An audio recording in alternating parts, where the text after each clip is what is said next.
Alex, à quoi ressemblera ton année 2011? J'ai une année 2011 extrêmement chargée. Ça va être une des grosses années de ma carrière. Beaucoup de voyages, beaucoup de compétitions. On rentre à partir de cette année dans le cycle qu'on appelle pré-olympique, les 2 ans avant les Jeux. Et puis la sélection olympique commence, elle, au championnat du monde au mois de juillet.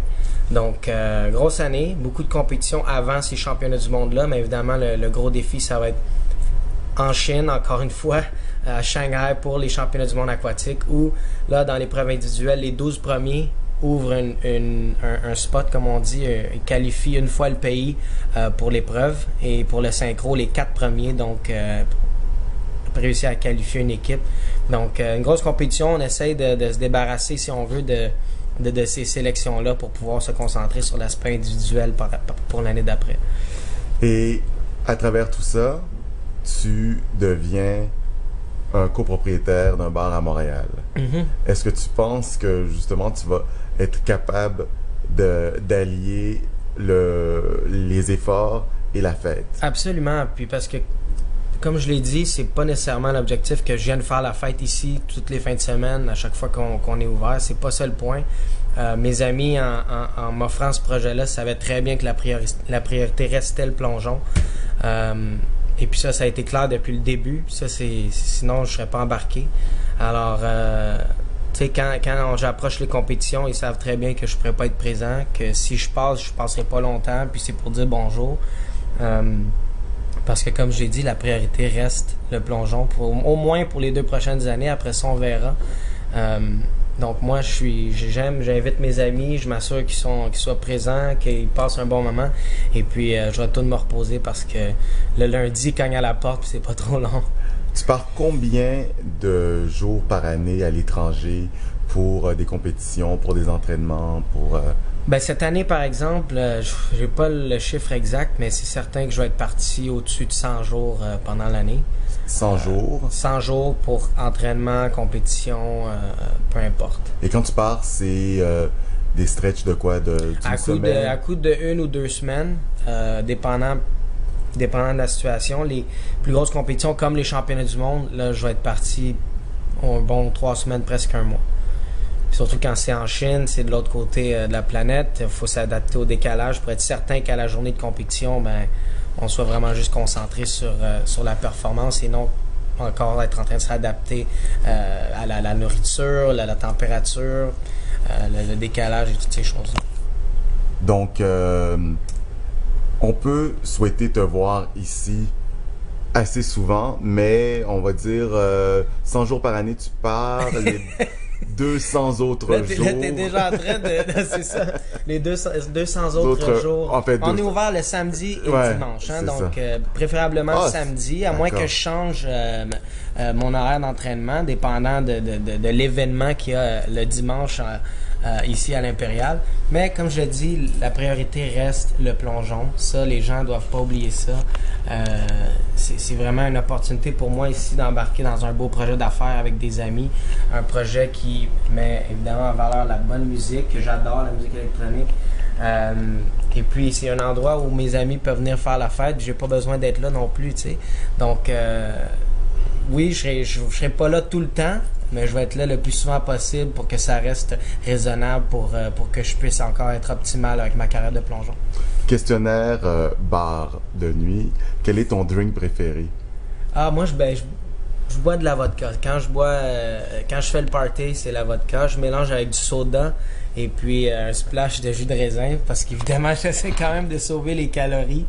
J'ai toujours ça derrière la tête. Alors, la vodka est moins calorique que plusieurs boissons, donc j'essaie de concentrer mes verres sur la vodka. Ton DJ préféré?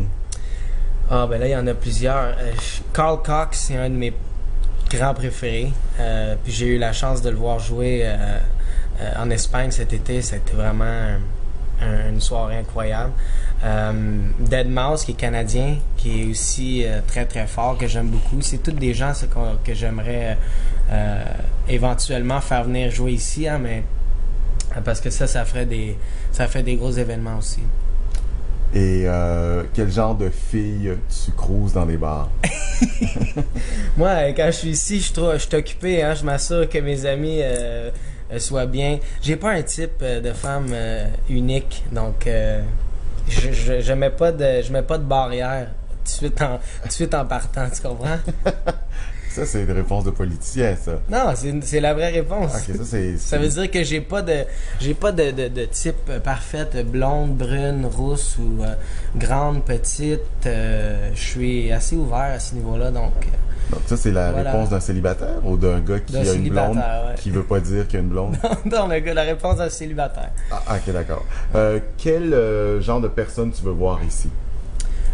Évidemment, on cherche une clientèle 21 ans et plus parce que, comme je l'ai mentionné, on cherche vraiment un feeling high-end, un feeling de luxe, comme les grands clubs de New York, Vegas, Los Angeles. Puis je pense que les gens doivent savoir aussi faire la fête. Hein? On cherche des gens qui aiment avoir du fun, qui sont là pour avoir du plaisir. Puis ça fait des belles soirées pour tout le monde. Donc c'est ça qui est mieux pour nous. À quel âge tu as commencé à sortir? À 18 ans. Voyons, quelle question! Là, t'as 25 ans, tu peux dire. Ouais, j'ai 25 Tu as commencé à sortir à 15-16 ans? Non, autour de 16 devant. Si je me 16 ans. souviens bien, ouais. 16. La première boîte, le premier endroit où t'as été? Oh. Là, tu me demandes de retourner loin, là. Bon, il y a à peine Ben, 10 ans. une fois quand j'avais pas... Non, je peux... Vas-y. Non, Sinon, je vais le couper. Non, je peux Donc, pas. une fois que t'avais pas 18 ans, La première... Écoute, ouais, c'est dur. Moi, j'ai grandi à Laval, hein. ok. Donc, je suis allé quelques fois au Fuzzy de Laval. Ok. Et puis... Voilà. Une des bonnes boîtes aussi qu'on avait à Montréal, c'était le Central Station, Ok. que je doute pas que tu connaisses aussi. Là, il y avait de la très bonne musique aussi, donc ça a été un peu dans mes débuts de sortie. J'avais 18 ans, par exemple, à ce moment-là.